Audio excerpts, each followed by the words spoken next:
Hey guys, welcome back to a recap of Love Island Australia Season 3, Episode 4. So, before we jump into this, if you're new here, hit the subscribe button, turn on your notifications. You like the video? Smash the like button. Drop a comment down in the comment section below. So, they had a real racy game of Spill the Tea, and they finished it up, and I guess they're trying to clean up all the mess that came from that. So after Mitch has basically kissed almost every girl in the villa, he decides to pull Tina for a chat, telling her how it's so hard for him because everybody's kissing him. But she definitely clapped back at him. She was like, "Oh, that must be so hard for you." Yeah, right. However, this couple is vibing and growing closer together, as are Rachel and Chris, who bond over Rachel's Lego collection. But there are some storms brewing because Jess and Aaron, they hit a standstill. Jess told him that there is no spark for her and asked him, does that make sense? Now, he agrees that it does before he starts running off on why it does not. It's a bit confusing, he says. I don't think we're confused. She's telling you that she's not interested. And to him, to hear that, he thought it was a massive shock. So he went right from skipping the spark to going right into shock. Poor baby. And then Jess then heads right to the bedroom and have a heart-to-heart talk with Taku. They've been struggling a little, and Taku tells Jess that he doesn't want to change who he is for another person. I don't blame you, but you may just have to. Now, one thing that Jess says that she loves and agree is the fact that he feels this way. And she even asks if they can spend some time together tomorrow. Maybe this is the spark that Jess is looking for. So the next morning, the Islanders play Pass and Smash Challenge, where they must use a racket to hit a ball at a board with the Islanders' faces. They have to kiss whoever they hit. So Courtney goes in for a very long kiss with Chris, and Rachel is not happy. While Aaron has a pass with Jess, right after being put in the friend zone by her the night before. Now, Mitch's ball hits Tina on the board, and the two share a very steamy kiss, with Tina revealing she was glad that it was his ball that hit her in the face. Don't know if that was the right wording, but Taku also shares a kiss with Jess. And Jess said that Taku, that kiss is coming in hot, and she didn't want it to stop. She said that he was definitely a very good kisser, and there's much chemistry with him. And after the challenge is over, somebody's in their feelings because Aaron feels like Jess has led him on. He even gets even angrier because he remembers how she screwed up his eyebrows. He said his eyebrows is effed, and she cut his eyelid too. And Aaron continues on this tantrum. Jess walks into the bedroom, and Ari is just staring her back. And Aaron continues this and says, I feel like right now you led me on. Things were being said like there was sexual tension. I felt like we were going somewhere. Jess was like, hey, I thought we was going somewhere too. But then when you said that there was nothing there, how is it going somewhere? Aaron kind of threw that back at her. He said he felt like an idiot. He's humiliated. She was like, well, I'm sorry that you felt humiliated, But she confirms to him once again that I just don't feel a spark with you. Aaron was like, okay, I was hurt. I was sad. I was upset. And he's telling other folks this too. Listen, dude, this is how the game works. Sometimes you'll have a moment with somebody, it don't click, and that person move on. Would you rather for the girl to lead you on and tell you lies? It would make it that much worse. So it's better for her to tell you we ain't going anywhere.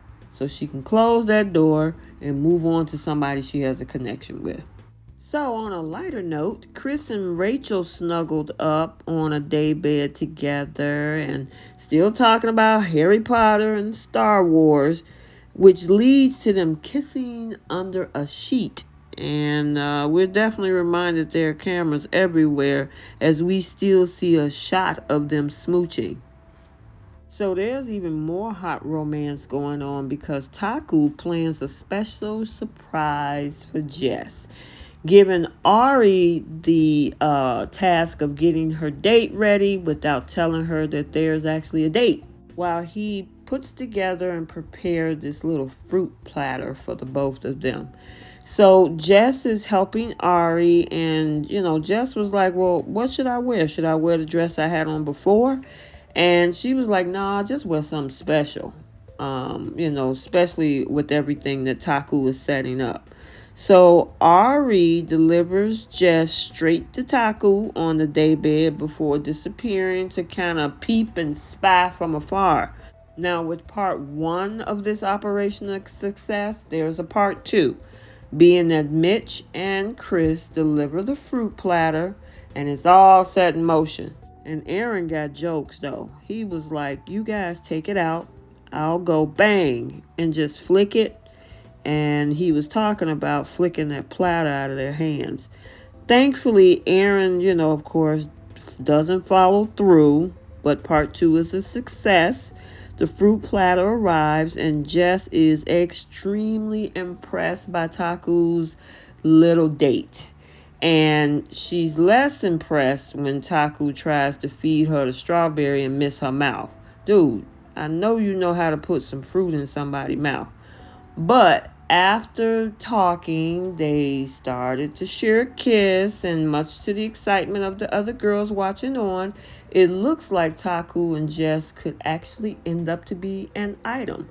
Ari even think they look like a celebrity couple. I don't know about all that, but hey, if they got a spark, oh well, so be it. So later on that day, all of the Australian votes are in, and it is revealed that Taku is the nation's favorite islander. And what that means that he'll pick first at the following night's recoupling ceremony. Then the power to choose their partner will shift to the girls. And also in this little touching moment, Taku opens up about his struggles in the beach hut. He was like, I'm always trying to change myself, trying to please people. I actually don't have to change anything about myself to have people love who I actually am. And that's a nice feeling. And he even was emotional about it. And of course, that was definitely melting to the heart. There was also this other touching moment where Mitch tells Tina that he feels a spark with her before telling her she can pull him whenever. And he realized, how awkward his choice of words are just in time for Tina to point out that his fly is open. And then we see Jordan telling Taku about Aaron's comments about tipping the fruit platter. So Taku pulls Aaron saying, you know what, come on, let me holler at you for a minute.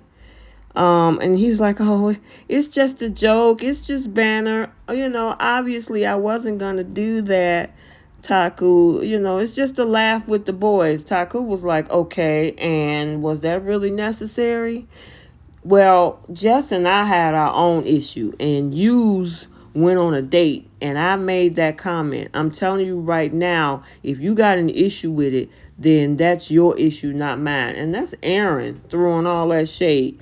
Well, this whole conversation escalated with the other boys in the villa walking over to check on the two of them.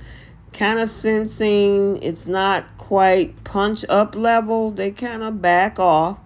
And he was like, come on, mate, I don't give two F's about you and Jess. Yeah, Aaron, okay, you're right, you don't care. Obviously, you do, you and your feelings.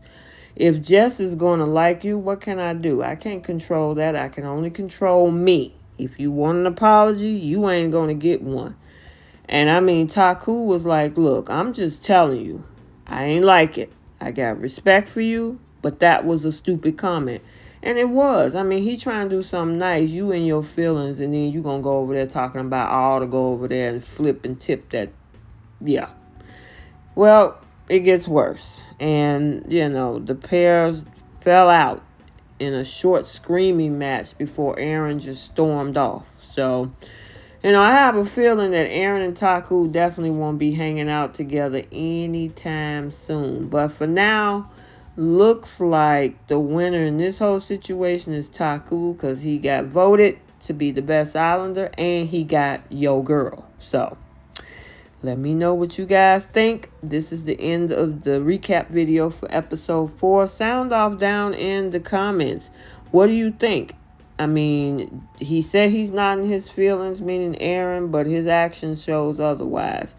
And let me know if you think Taku and Jess make a good couple. I mean, they even call them a celebrity couple. I don't know about that, but let me know what you guys think in the comment section. So, I hope you enjoyed this video. Like, comment, and subscribe, and we will see you in the next one.